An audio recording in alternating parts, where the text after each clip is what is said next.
So thank you very much, Daniel, for the introduction. I'm Federico Smania, the CEO of YLab. YLab is the first Italian sports tech incubator. We work with startups since 2016. And what we do is we scout, select, support, and invest in highly innovative sports tech entities. We've invested more than 1 million in 5 years. And that is, we help startups also fundraise for more than a half of what is the total amount invested in the Italian ecosystem in the last 5 years. So we proudly defined ourselves as the Italian point of reference for sports tech innovation. We work with sports federations, team, clubs, athletes on one hand, startups on the other, and we try to match the gap and bridge the gap of innovation in the Italian sports system.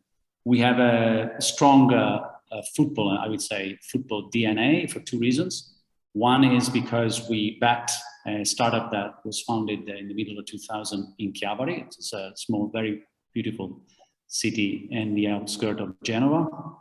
And that startup became then the most popular tool for scouting and the analysis of performance worldwide in the football pro world, the name of Y-Scout.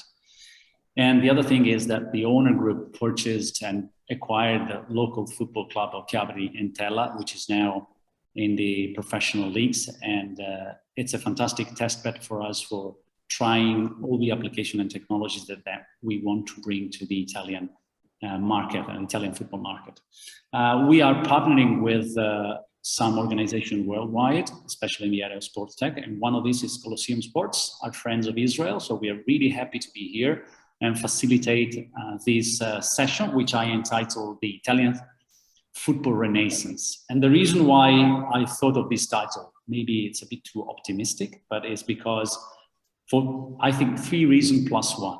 First reason, we recently won the European Cup, as you all remember, and not very far away in time, it was 2017, we were out of the World Cup, if you remember. So maybe few of us would have imagined such great result. It was not just a matter of results, it was also a matter of performance. The performance was outstanding. We have a team of talented players, a very good coach, there's a spirit, cohesion, and there's data. I know that the data analysis and the, I would say, traditional Italian match analysis and tactical analysis school was very important in the winning of that tournament.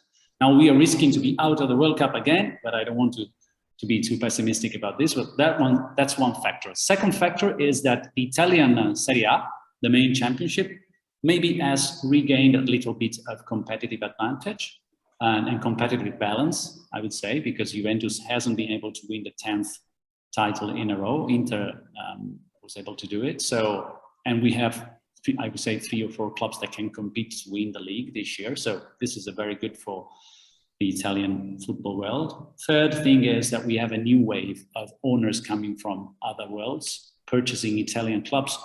I think this has been like, we've seen this for the last 10 years, but especially accelerated in the last 3 to 4 years. We have 40% of the Italian clubs that are owned by foreign entities, whether it be investment funds, whether it be entrepreneurial or big, rich families coming from especially the US, and some experience from China and Indonesia. And that's something new for us. And the first and last thing is plus 1. From next year, we know that the Italian female football world will be a professional tournament for the first time. So I think all these elements we can say that there's a new hope for a renaissance of football to get back the, I would say, the old splendor. And there's still a long way to go to close the gap with the more advanced worlds, I would say Premier League, La Liga, maybe Bundesliga. But you know that when you are lagging behind, you need to run faster than your opponents. And so I think that was just a title that I want to discuss with my friends today. My traveling partners today are 3 outstanding speakers that can have a say on the topics that we are dealing with today. The main goal is to explore if this renaissance is really true and what are the elements that define this possible renaissance and with the common denominator of technology and innovation. So I'm happy to introduce Marco Fassone. Marco is a senior sports executive and business advisor. It's a long experience and he's been managing director of 4 of the main top clubs in Italy, namely Juventus, Napoli, Inter, and Milan. Matteo Campodonico is founder of Y-Scout, consultant at Huddle, entrepreneur, and also founding father of YLab. And Gianluca Santaniello is head of business area at Venezia Football Club. So thanks a lot, everyone, for being here today. Thanks, Federico. I will start with Marco. Marco, how do you see this new wave of investment funds coming and this new, I would say, not just investment funds, but also family or new owners coming in our football? Do you think are, from your personal perspective and your experience, the risks and opportunities of these kinds of operation for the buyer and the seller? So again, thanks Federico for the intro. Very happy to be here today to comment this renaissance of Italian football. Going to your question and to the newcomers in Italy.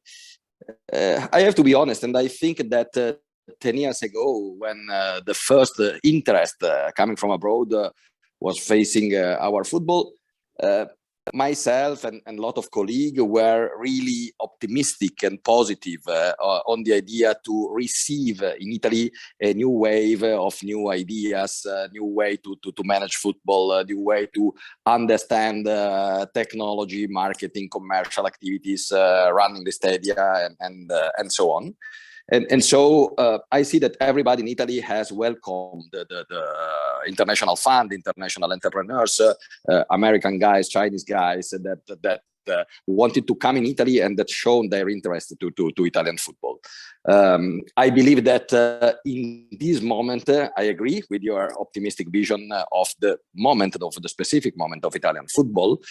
But where we are really a little bit weak, I think, is still at the league level, not at the level of a single club, of the management of the single club. In this case, we can discuss which club is managed well, which club less well.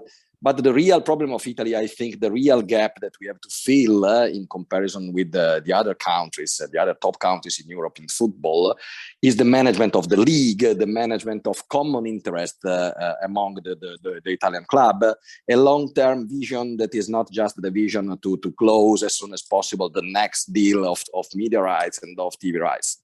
And I believe that the expectation that we had was when the new American boys, the new American entrepreneurs, the new fans will join us at the level of the league, they will try to move something of our position that was really locked in the last 10 years. And in the last 10 years, you have seen how much the league, Bundesliga, the same La Liga in the last years, have decided and made some step that Italy still has not made. So the real point, the real potential critical aspect of the advent of the new commerce, of the new management, of the new international funds could be if they continue to not be present and proactive at the level of the league, and if they are not successful in the management of their club. If you look to the club that in the last 5 years have changed their ownership, passing from the traditional Italian way of the traditional and typical Italian entrepreneur, when the Berlusconi family and the Moratti family left the club and the new club were brought to new investor, if they are not successful in the short term, the risk could be also for the future that the potential investor will move their look from Italy to other potential country. So what's important is to wish them to understand, to learn from their mistakes in the last years, to slightly drive in a different way their cars, and to involve them more at the league level to create also in Italy a new league with a new vision, looking to the future and not only to tomorrow. Thank you, Marco. Matteo, you are a fan of Genoa. Genoa is one of the, I think, the last club that has been purchased by an international American fund. And what's your take on this? What's for you, your opinion on the opportunity and risks of these kind of operations? But thanks to start. Thanks for the invitation. I listened what Marco told. about the league perspective, not just the club perspective, I think that is really interesting. Because at the end, the big difference with La Liga, Bundesliga, and Premier League is the league approach. But coming back to the club's side, for example, Genoa, I think that for sure having new ownerships from abroad is helping clubs to move from a family management style, where of course the owner was the main guy that decided what he wanted mainly, to clubs managed by managers. I think that will bring innovation, that will bring processes, that will bring more company management style. I think in the long term it will be good. Of course, it is not easy, because also football is more complicated than other businesses. You see what's happening on the transfer market, a scandal now, potential, is also because valuation of player is complicated, and of course moving to more sophisticated processes is also a big challenge. But I'm pretty sure that new ownership, also, for example, in Genoa, will bring a new way to organize, at least to organize club, to think in the long-term perspective with investment and so on. Interesting take. Gianluca, you are an example of one of the clubs that Venezia Football Club is managed by an American owner. And so what is your experience so far? What are the pillars of, I would say, your model or the American model, and practically speaking, how these pillars apply to your everyday work at Venezia? Okay, thanks for inviting me, Federico, first of all. Really, thank you for the opportunity.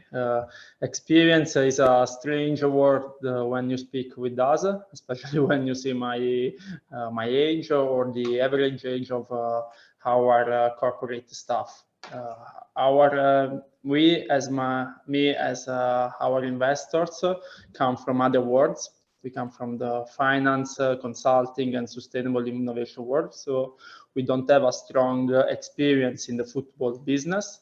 We have been supported by external advisors and consultants with experience, but our ownership group really wants to strive and focus on the newness of our company, in the sense that we have low attention to the political establishment and a very strong focus on the business. I really want to thanks to have Matteo speaking before me, because his works of attention of the efficiency of the processing and the execution driven of a football club and any other business is exactly one of the pillars of our model, the Venezia model. Just to joke, I don't agree on the complexity of this business, because for us this is not so complex business, in the sense that it's a human capital driven business. So it's the business of the war for talent. So that's why our business and operating models designed in the very last 18 months started from the talent identification. Then for us, we move to the talent development intended as the development of our teams. The talent identification is focused on the data driven. So we are speaking of the introduction of analytics tool. And in the future, it's pretty clear that we are going to a model of really data engineering and data architects one. Then the talent development we have three main clubs: the first team, the male first team in Serie A, but also the women first team in the third division of the Italian football, and also the U19 for us is intended as a second first team. Then we have the full pyramid of the youth sector, where also we made a strong investment in the methodology area. So the coaches, that is a concept very clear in other businesses. It's one of the pillars of our model, because the product is every time is the football club. So it's clear for us that the first way to show our brand, it's on the field. Then we have the brand development. The third pillar is the brand development. We are positioning very clear this football club in another environment, the fashion, the technology, positioning. So also a couple of our last partnership with the technology partners, it's a clear way to position our club there. And last but not least is the execution, the business development, the monetization and execution driven. That is my scope, the scope of my job. Just to give you an idea of the numbers, our goals and budget for this season is to have around 10 million of commercial revenues for a newly promoted club. It's an ambitious but also very achievable goal, also in COVID times. So these are more or less the 4 pillars. We understand that this is a business human capital centered, in which the war for talent is strategic. We then develop our talent in our main teams. And then there is a brand positioning very clear in the lifestyle and fashion environment for our club, and the monetization of all the previous pillars, because at the end of the day, this has to be a sustainable business for our investors. Well, it seems to me very sound. You talk about talent development, talent management, you talk about the sports and the business side, you talk about the brand, and everything is with a common layer of data-driven and human-driven. So I think it makes total sense. But I'm going back to Marco. Marco, you have a long experience outside of football before getting into the football industry, especially in the food industry. So what are the things that football can learn from other sectors of the economic system, and what the other system can learn from football in your experience? First of all, we have to think that are two completely different words. So you cannot find really common touch point between the traditional old economy industry that I was used to work for, Ferrero first and Galbani then, and first hire football. I remember that when 20 years ago, in 2000, exactly in 2000, I left Ferrero to move to my first role in football, to Torino Calcio. I was really shocked, and I stayed in Torino just one season, and then back to the food to Galbani, because all the processes, all the decisions, all the moments, the common moments in meetings, in common decision, the procedures, and whatever I was used in Ferrero were absolutely out of the blue in a football club. So for myself, it was really a nightmare, and I needed 2 years to come back to Juventus. And of course, when I joined Juventus in 2003 to manage the process, the complete process of the new stadium construction, and then growing as marketing director and so on, and my career, Juventus is probably also in this moment the Italian club more closed to the organization of a traditional food industry, but not only food.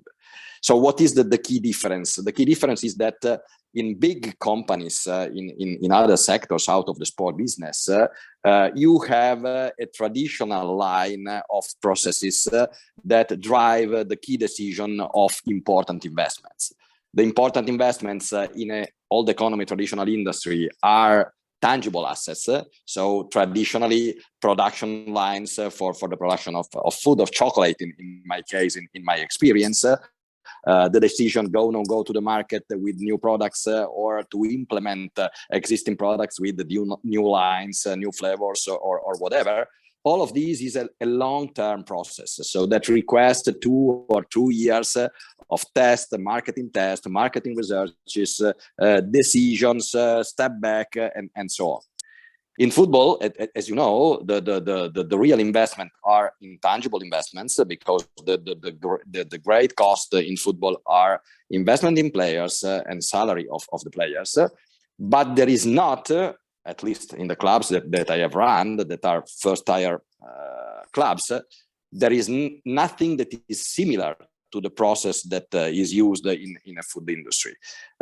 So everything is based on the human ability to individuate the best player. The benchmarking activity is really not a deep activity, but is based on the human ability of scouts, of sport directors, or former players, or people that surround the top management, the coach and the managers that has, of course, an important role in the final decision. And so, of course, just some clubs, some smaller club like Venezia probably, or other in UK in Premier League, some in Denmark, some in Belgium, are trying to implement a new way to take the important decision that then affect the economic P&L of the club. So the key difference is this.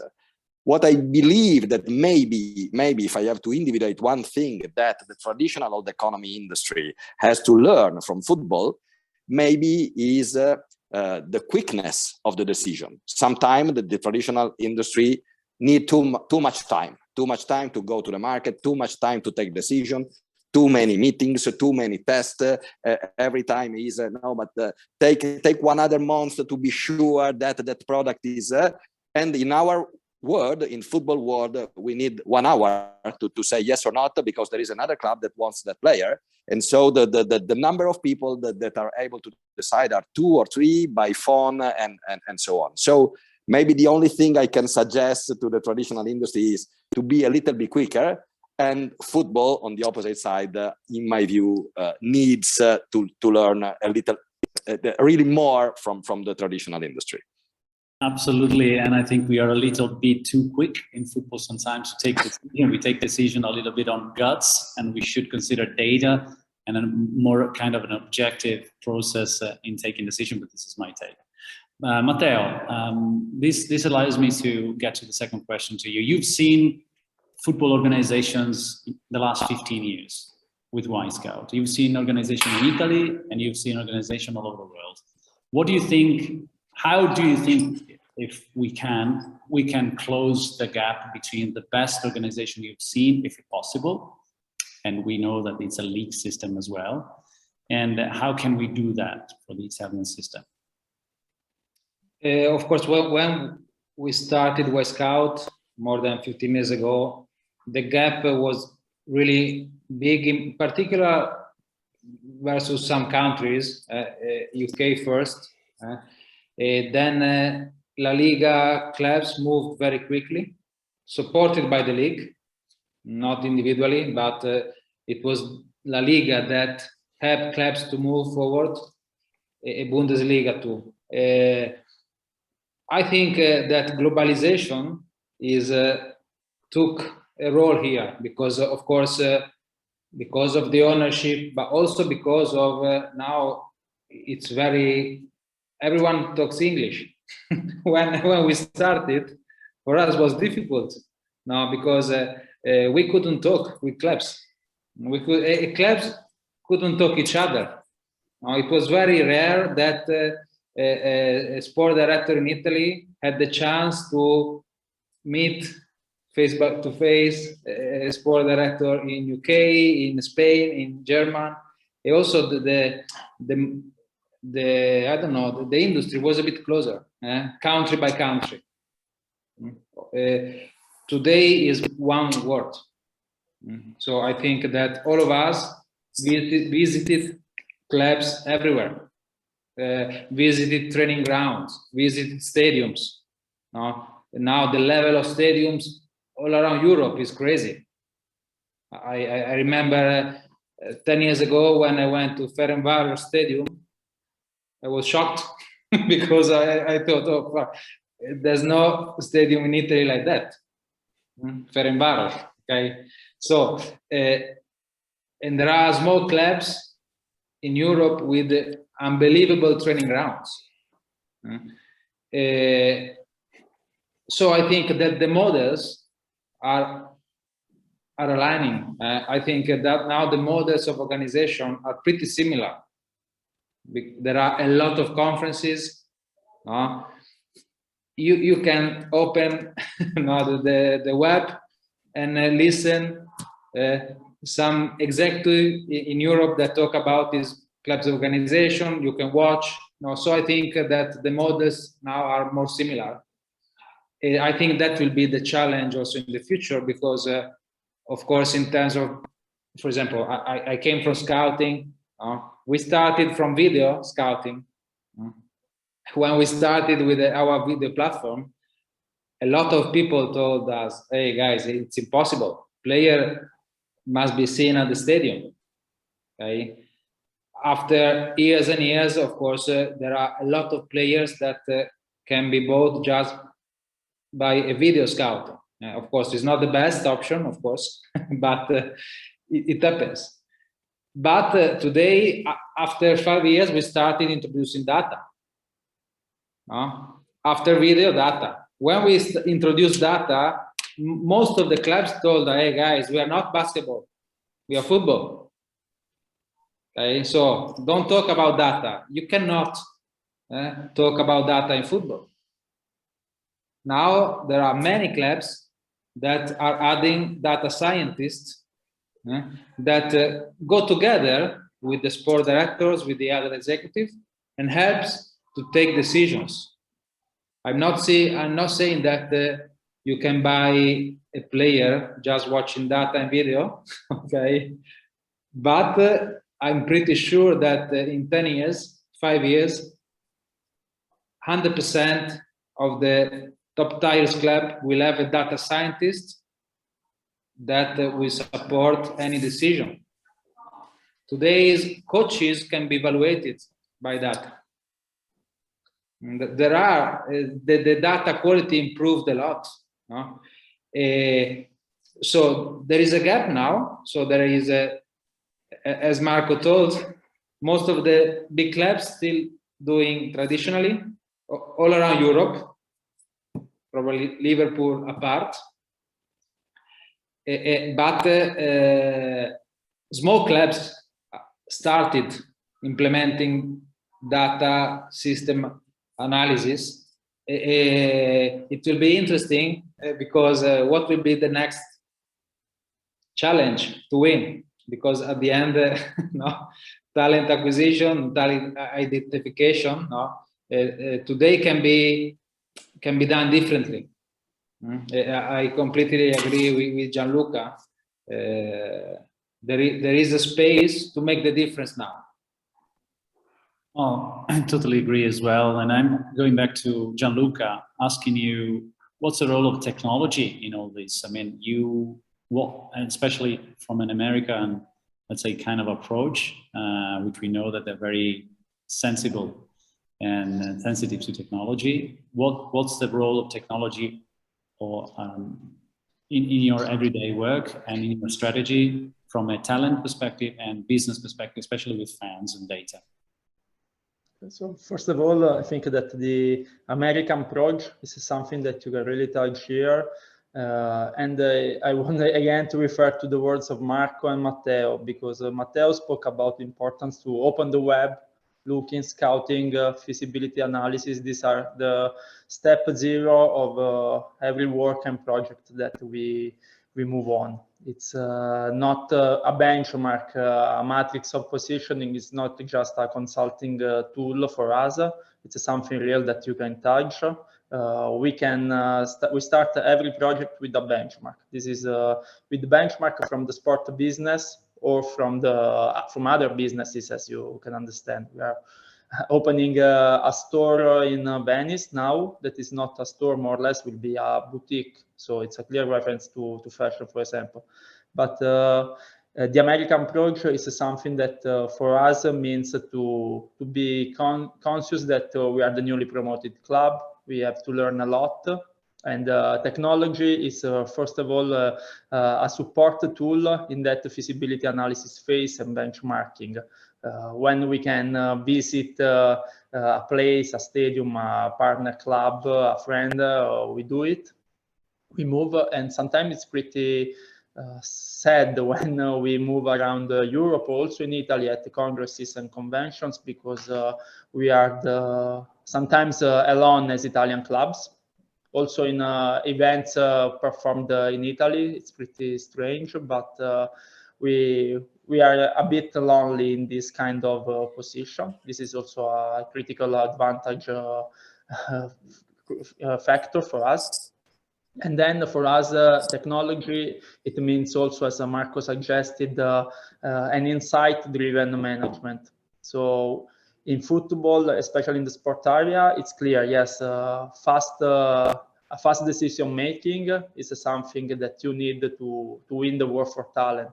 On corporate area is not, at least from what we can see from the big clubs, it seems that they are not able to perform feasibility analysis and take a fast decision because they are not risk takers. We love to define our club as a startup also in that sense, because we are risk takers, a calculated risk for sure. And technology is supporting this insight-driven management. We have to consider that the takeover of the clubs arrived just 18 months ago. So we are starting again to redesign from scratch the digital framework of this club. Our first focus has been on the understanding the internal processes, so the introduction of a system of dashboards that support the day-by-day work of everyone at managerial level first.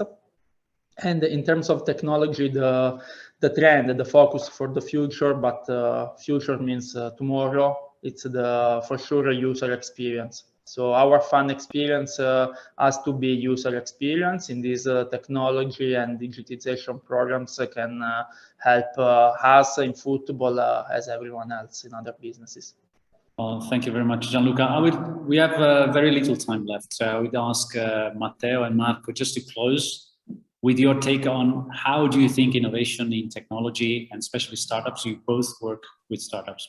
Matteo is a founder of a startup and knows pretty well all the startup ecosystem, and Marco, you are an advisor of startups, you know them inside out. So how do you think, is there a role for startups? Is there a role for a collaboration between startups and football organizations, which honestly I don't see very often in the evolution of the Italian football landscape?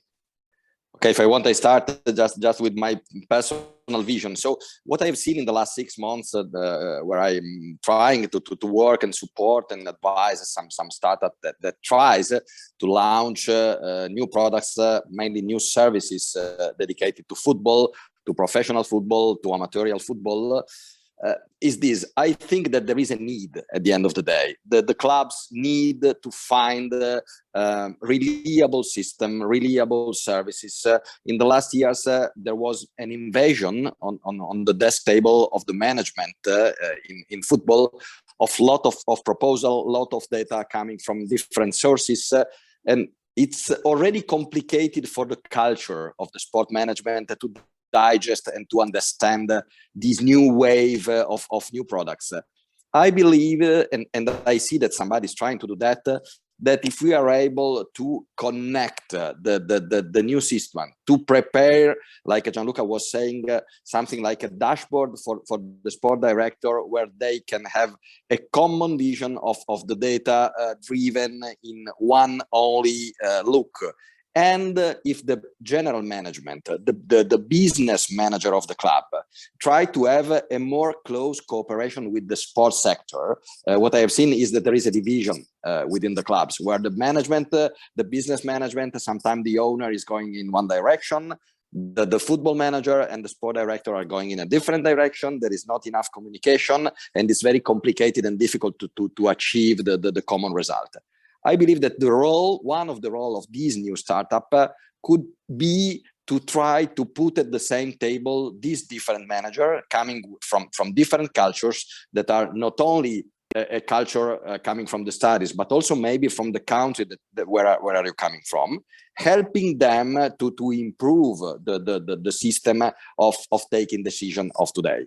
I see, just to close and to be fast, that there could be a role for this startup if they finalize their efforts in this direction. Thank you very much, Marco. Matteo? Yeah, I agree. I would add that also clubs must change a bit the organizations. I think because there are a lot of technology tools today, but the problem is, as Marco told, that it's complicated not to put everything together. On the other side, I think that managers today in any industry take decision based on data. I think it's data, because any process can be digitalized. This is the big differences between what today and 15 years ago when we started. Any process can produce some data because of the chip, because of the technology is simple today. Of course, there must be a list of priority, because you cannot also how players sleep can be measured. So I think class must give priorities and go through. I think there's no need, sincerely, to digitalize everything, but by priority. And there are processes that needs data. This is my vision. Well, thank you very much. I think it's a very nice vision. And I would like to thank you. Thank you, Marco Fassone, Matteo Campodonico, Gianluca Santaniello, for being here with us, with YLab today, and with the friends of Colosseum Sports. And wish you all good luck for your future careers and life. And we'll see you soon. Thanks a lot. Thank you. Thank you, Federico, and thank you to the attendant. Grazie ancora. Grazie. Ciao, ancora. grazie a te. Ci vediamo nei prossimi giorni.